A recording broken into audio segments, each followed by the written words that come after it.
prochaine rencontre face au Cameroun, ou bien vous allez incorporer d'autres joueurs, une autre variante, une autre rance? Déjà fait assez.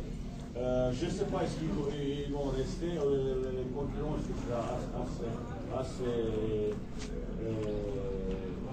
forts et tout le monde il va montrer ses qualités pour que je puisse la faire une prochaine fois. Et ce soir, qu'est-ce que je dis, tout le monde il a montré beaucoup de qualités. Même dans le jeu, on avait de temps en temps montré pas mal de qualités. Surtout dans la récupération, tout le monde était bien appliqué. Dans 3 mois maintenant, je ne sais pas ce qui va se passer, mais il y aura un bon groupe. Après, je vais choisir 23-24 joueurs pour le prochain match, prochain rendez-vous, c'est à la fin du mois de février. Igoulé sera-t-il présent lors de la prochaine rencontre? Qui? Igoulé. Je ne sais pas, mais moi, est-ce que je serai prêt? Bien sûr, il a beaucoup de chances de jouer le prochain match. Il est revenu avec une petite tentative, il n'a pas dit à personne, il voulait tellement jouer. Il a un petit peu caché ce petit, la petite entraîné, il a sorti un petit peu le petit jeune. Maintenant, il a passé lui et Matmour IRM. Ils n'ont rien montré récemment. Si tout ça va bien, ils vont jouer tous les deux mardi prochain. Ils voulaient tellement jouer gamin et je voulais un petit peu calmer parce qu'on a un risque pour se blesser, je ne voulais pas. Coach, parlez-nous de l'adversaire d'aujourd'hui, la Tunisie, qui était amoindrie aussi de quelques joueurs. Comment avez-vous trouvé cette équipe? C'est une équipe très combative, assez bien en place. Il y a pas mal de bons joueurs individuellement assez rapides. Mais je pense aujourd'hui, défensivement, on a fait un gros boulot. Première, deuxième, troisième ligne a fait un gros boulot. Je ne pense pas qu'ils ont fait une grosse occasion ce soir. Je me souviens pas. Notre défense, surtout, il a été en place, bien appliqué, bien généreux. Mais je n'ai pas regardé trop l'équipe de musique qui prépare son camp. Je sais aussi certains joueurs, ils sont pas là, mais chez nous aussi, on a fait une équipe un petit peu combinée, ça veut dire Savoria. Je pense qu'on a eu un bon match, assez rythmé. Manque encore quelques buts, surtout de notre côté, parce qu'il avait possibilité pour terminer quelques actions un petit peu mieux. Lors de la dernière conférence de presse, vous avez fait référence à la déficience sur le plan physique de certains joueurs. Qu'est-ce que vous avez pensé ce soir de la production sur le plan physique? Ça reste en contestation, un gros problème, c'est le problème physique. J'étais très fâché hier soir parce qu'il y a autant de blessés, je n'ai jamais vu dans ma vie. Le problème, c'est qu'ils sont responsables, les joueurs. Et je suis très sévère vis-à-vis, je dis, il faut le gars qui vous fait un petit peu mieux, surtout mieux se préparer, pas physiquement, aucun joueur, je répète, il n'est pas à 100%, il y a 3-4 joueurs qui sont pas loin de ça, qui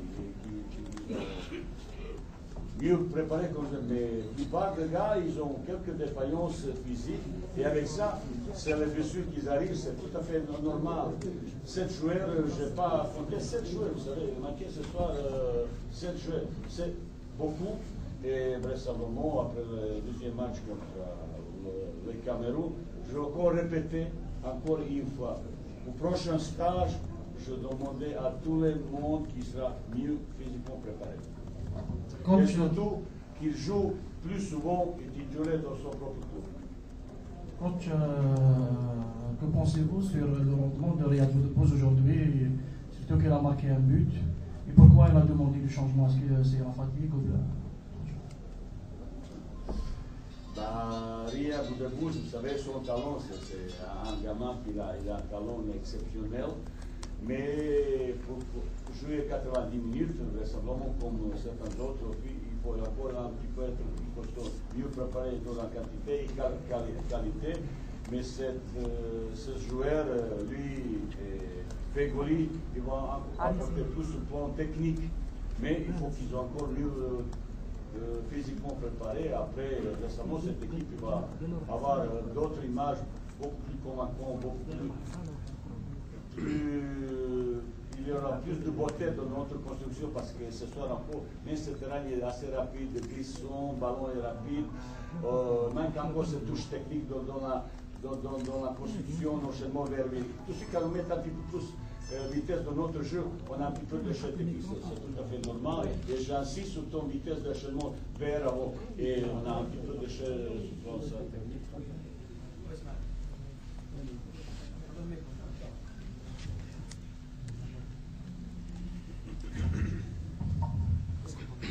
Un mot sur ce merveilleux public qui vous a boosté, qui a été encore une fois à la hauteur. Un mot sur ce. Je dois remercier profondément à ce public qui a vraiment soutenu l'équipe jusqu'au bout. Mais cette entrée, quelques gars, etc., c'est pas bien parce que sur le terrain, il peut être sanctionné et tout ça, c'est pas précis pour moi. Mais je le félicite, je remercie pour leur soutien et encouragement. Et à un moment, on avait un petit trou et ils ont commencé à chanter, encourager les joueurs et je les remercie profondément.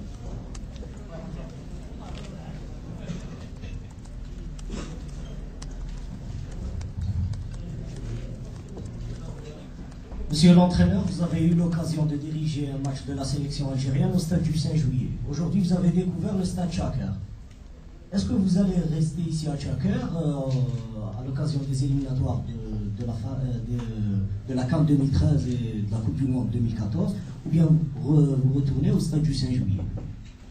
Tous les deux sur notre stade, on verra, je ne sais pas.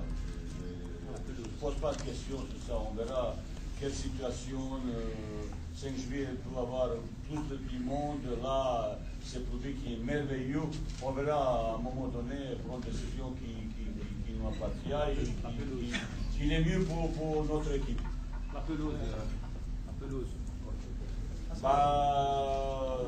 Il était pas mal, il peut être encore meilleur. Monsieur Aligotti, vous avez parlé de votre satisfaction à la défense aujourd'hui. Est-ce qu'il y a eu d'autres satisfactions? Et qu'est-ce que vous comptez corriger pour le prochain match du Cameroun? Je ne peux pas corriger pas grand-chose parce qu'il y a pas mal de nouveaux joueurs. Je ne peux pas corriger grand-chose. Vous savez, je fais 2 entraînements, c'est tout. À 2 entraînements, c'est correction. Surtout, on a beaucoup discuté. On a visionné pas mal de cassettes pour voir les choses. Et c'est ça qui a un petit peu pouvait progresser mon équipe. Mais qu'est-ce que je trouve de cette équipe algérienne depuis 3 matchs? C'est un engagement, c'est une générosité qui va être notre base de force énorme. Et quand vous voyez ce soir, je sais que certains joueurs ne sont pas prêts, 100%, mais ils ont telle générosité dans ces efforts et c'est ça qui va être notre force. Aujourd'hui, c'est l'équipe qui la première fois joué, il y a pas mal manque d'automatisme de certaines choses, mais cette générosité est récompensée, il faut continuer de cette voie. Pour le Cameroun, on parlera de dommage, je ne vais pas parler ce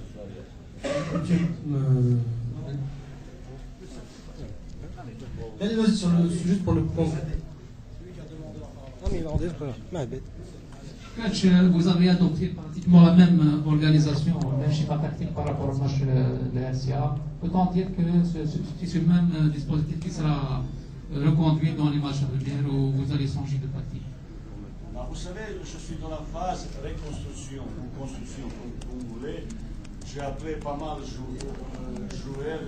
Je pensais même ce soir faire rentrer tout le monde, mais il ne me restait que 6 joueurs pour le règlement. Il me permet 6 changements. Au départ, je pensais faire un changement complet. On jouait, malheureusement, je ne l'ai pas fait. Dans quelle organisation? Je ne sais pas encore. Ça dépend de jouer, ça dépend de l'adaptation, ça dépend de fonctionnement d'un système. Tous les systèmes, ils sont bons quand ça marche, quand on gagne. Pour le moment, on gagne. Cette équipe est tournée assez vers avant, vers l'offensive. Et Au dernier 30 mètres ce soir, il m'a manqué ce dernier passe, dernier centre, dernier frappe, parce qu'on avait, j'ai demandé aussi quelques frappes, il y avait 3-4 frappes. Très beau, mais un petit peu au-dessus des petits. Cette petite correction dans la phase offensive, dernier 30 mètres, et cette équipe, vraisemblablement, il y aura d'autres valeurs et d'autres compétitivités. Monsieur le ministre, vous avez souligné beaucoup l'engagement de l'équipe. On a vu jusqu'en début de match, les joueurs étaient très engagés. L'équipe joue offensivement, là vous placez les joueurs, vous jouez l'attaque, mais on a remarqué quand même un petit peu dans les phases offensives, justement, parfois les joueurs ne savent pas vraiment quoi faire du ballon. Par exemple, Yebda en première mi-temps, plusieurs fois, ils hésitent, ils reviennent en arrière. Bon, c'est vrai qu'au niveau des frappes, ça s'est corrigé au deuxième mi-temps, Yebda a beaucoup plus tiré en deuxième mi-temps. En première mi-temps, on avait l'impression qu'au milieu de terrain, ça hésitait un petit peu à trouver le jeu. Bah, de temps en temps, cette petite hésitation à aller vers l'avant, même un garçon, Meftar, j'ai vu plusieurs fois, il était un petit peu crispé, je voulais qu'il remonte encore plus. Il manque cette confiance. Et souvent, je parlais aux joueurs, prenez confiance, gars, pour gagner confiance, il faut... il manque cette confiance pour aller vers l'avant, ils sont encore crispés. Mais ça va arriver au fur et à mesure des victoires, comment ils s'enchaînent. Après, ils vont plus de qualité d'aller vers l'avant au moment qu'ils arrivent le ballon, aller plus vite vers l'avant. Mais aujourd'hui, encore un petit peu de crispation, mais vous savez, on ne change pas, comme je dis, il faut au moins 2 ans pour régler pas mal de problèmes, pour avancer. On est encore loin de ça. Coach, qu'est-ce que vous en pensez d'une participation de Hilal Soudani, qui était le buteur du championnat l'année passée? Bah, il s'est bien battu. Il avait 2-3 belles actions. Il avait deux frappes, belles frappes, 2 de faute. Mais surtout, il était bien déposé généreux dans la zone défensive. Offensivement, il manque ce courage, cette confiance pour aller plus tenter quelque chose, prendre un peu plus de risques. Et il y avait d'autres possibilités pour aller, il n'était pas bien assez vite parce qu'il a manqué ce dernier passe vers lui. Mais vous savez, je sais, Gama est venu pour montrer, et tous ils ont envie, et je le félicite pour tout le monde. Ça veut dire, je connais maintenant ça, bah, il faut maintenant chercher sa place parmi les 20, 23, 24. Monsieur Alievdic, vous avez dit que l'équipe, il manquait cette dernière passe pour les attaquants algériens. Justement, qu'en pensez-vous déjà de l'attaque algérienne? On sait que cette équipe, l'attaque algérienne est le maillon faible de cette équipe. Ça fait longtemps qu'on n'a pas marqué assez de buts. Qu'est-ce que vous en pensez déjà des renouvelants, à l'image de Rives, de Soudani, comme vous avez déjà souligné, d'autres, Boisa et les autres? Que pensez-vous généralement de la prestation de l'attaque algérienne aujourd'hui? Il faut qu'ils travaillent encore beaucoup, ils sont encore plus efficaces, ils sont encore jeunes inexpérimentés.